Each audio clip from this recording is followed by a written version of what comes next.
What's up, guys? Welcome back to another Blue Lock Explained video where we go into the latest chapters of Blue Lock and give some theories behind players potentially appearing and players potentially on Fraud Watch. Find out next on Blue Lock Explained. Here we go. Now, we last picked off on a little time skip of the players after the Nigeria match, in which my country was rudely beaten. Let's put it that way.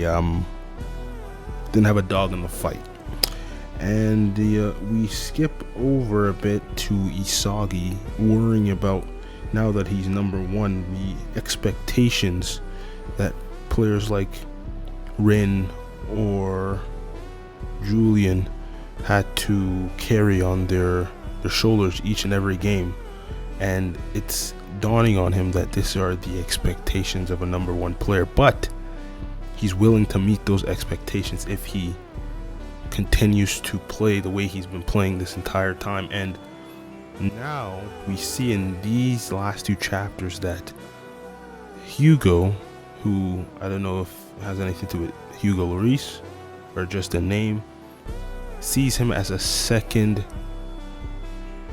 rate player in a sense. Like, he sees him as not a number one option, but like a Scottie Pippen.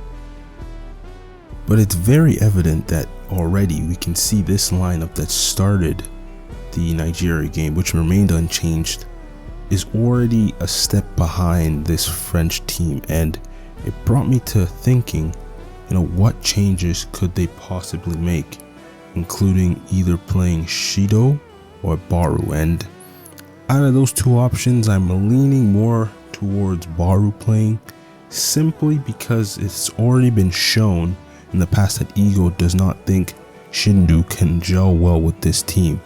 And this game is kind of important they don't lose, because if you look at the instructions when they were explaining the format of this tournament, it's the top two teams that advance, and then there's a playoff for the best third place team basically, and then out of that we get a new formatting, which they did not show in the chapters if I'm correct, as they only showed the groups. They didn't show the breakdown of, okay, if you win this knockout you go here. But it was alluded to that the only way we would see Itoshi Sai play is in the final, which would have to be against Spain. So the only way Japan can play Spain is by making the final of this U20 tournament.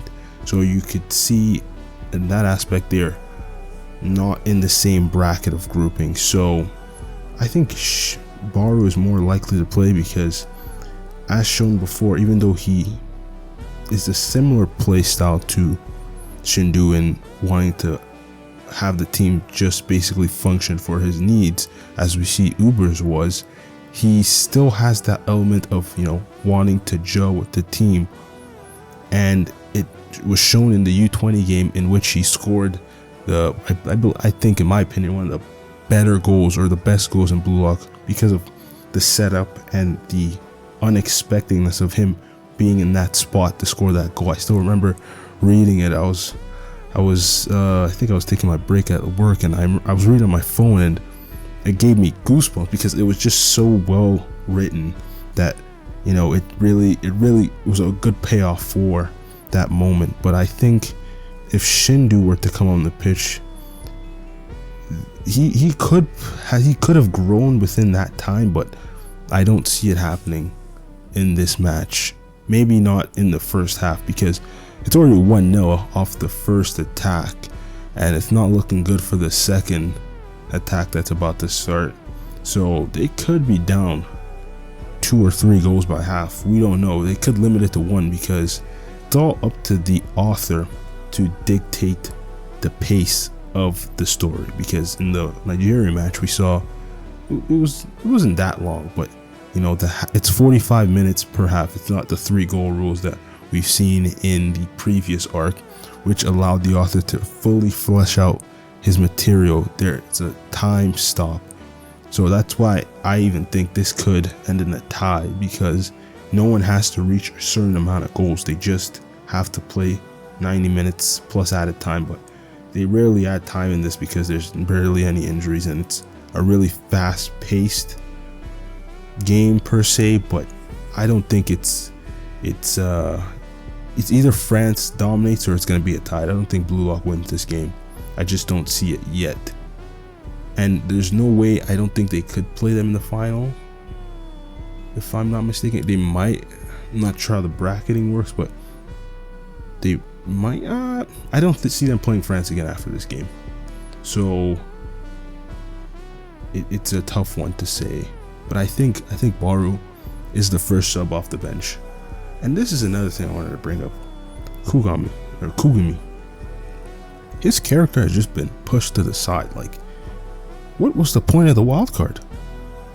He literally showed up in the first arc of the third phase, did his 1-2, scored a goal, which was set up by Isagi, and then he's been like a player who's shown up every now and then to head the ball or to do some defensive work. He's not even a CDM. Like, he was created to score goals, and again, he's not even starting. And they're not even going to show us a background into his journey to becoming the player he is now. But it's just like, why would you? It clearly didn't work. This guy is on the bench, and he's not even the first off the bench. I don't even think he's the fourth off the bench.